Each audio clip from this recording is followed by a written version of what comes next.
And because of that, when you can exchange the needle, we prevent them from getting sick or to exchange the illness with other people. Right. So what about marijuana? It's, again, Amsterdam is known for marijuana use, the kind of celebration of marijuana use and hash use. You go to a restaurant or a cafe in Amsterdam, people around the world are really shocked that you have hash menus, marijuana menus. Has that caused any type of dysfunction in the society in the Netherlands? Well, let me say, it's not. You cannot just go to a restaurant and buy hash or marijuana. We call them coffee shops. English word coffee shop. When you see coffee shop, you can also get coffee, but that's where you can get the marijuana. In a normal cafe or restaurant, you can't get it. But yeah, that's legal, and that's because, we call it soft drugs. There's a difference between soft and hard drugs, is that soft drugs is only mentally addictive and not physically addictive like hard drugs is. And if you don't, it always depends on how much you use it. Whatever you do, like gambling, like alcohol, whatever. If you use it too much and you're getting addictive, that could be a problem, but it will never be a problem even like alcohol. So what are there any negative consequences of having this legalized in Amsterdam? Well, I think it's the same thing with all the other things we were talking about. When you legalize it, it's you take it out of the crime scene, So people are using it anyway. People are using it here. I know a lot of people here that use it, but they have to. I don't know where to buy it, but there you know where to buy it. Its stuff is okay. And then it's not a crime anymore. And they're also not making too much money because it's not illegal. So that's being taxed also? I'm not sure. Okay, now, in the United States, the Rockefeller law, for instance, in New York, says if you get caught possessing 2 ounces of narcotics, and if you get caught selling 1 ounce of narcotics, you get 15 years to life for a first-time offense. What do you think about a law like this? And narcotics is also marijuana? Yeah, isn't that marijuana? Yeah, that's strange to me, yeah.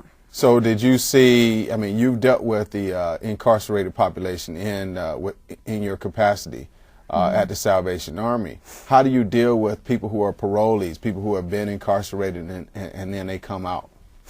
Well, we got this new project that just started, and it's just coming to Amsterdam now. It's Prison Gate project, where when people come out, we also have Salvation Army probation officers that are in the prison, but they're mainly for the homeless people in the prison. Homeless people, you're not homeless when you're in prison, but for that kind of population. And what we try to do is when they come out of the gate, that we are there, and we work together with the Justice Department, with the probation office, to get them a room at a shelter, help them get income that would usually be like general assistance, and then help them get a job so they can get back on their feet and don't need to go out immediately to commit a crime to get the money again.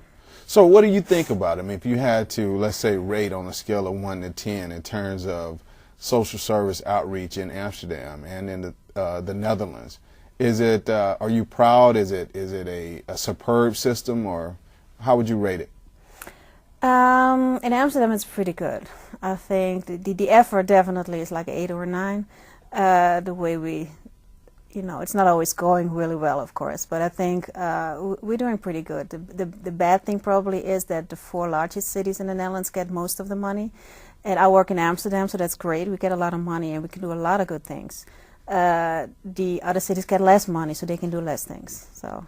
Okay. So this is a Prison Race series, and we've interviewed a number of young men. You're the first female that we've had on the show, and it seems to be kind of counterproductive that our criminal justice system is locking people up for 10, 15, 20, 25 years for drug possession.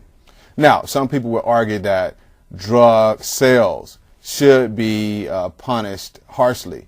What about drug sales? How are they dealt with in I'm talking about for hard drugs, not for soft drugs. How are they dealt with, the drug sellers? Yeah, it depends on, I think, how much it is, how much they get you with. And I can't say exactly how many years that will be, but it's not going to be live, that's for sure. It might be up to 5 years or something, I think.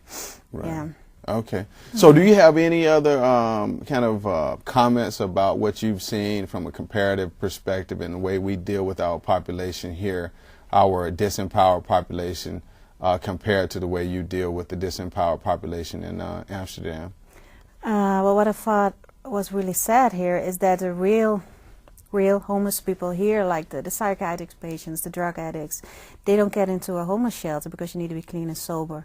So they stay on the streets. They might go somewhere for one night. They have places where you have one night a crisis crisis bed. But they don't get the proper help because they're not clean and sober. But I think you're not going to be clean and sober if you're on the streets. There's no way you can do that because life is way too tough over there. So I think that's sad. It's only the people who are the best off, who you can get the best results with, because a lot of times it's also about stats, they get helped, and the people I think that need it more, they stay on the streets. That's sad. Right, and you have a system in place there that you know when someone is about to be evicted from their house. Mm-hmm. And so what happens? Well, the corporations who have the rental houses, they're all in touch with each other, with the public health department, with the Salvation Army. We have meetings like every month, and if there's somebody who's going to be evicted, but also if somebody is not getting out of the house, or like I said, when it's a big mess there, we talk about it in those meetings. And then the public health department, we work for the public health department, they ask the Salvation Army to go there and help them out. And if they're going to have to be evicted, we're going to help them find another place and make sure they're not going to be in the system for homeless shelters.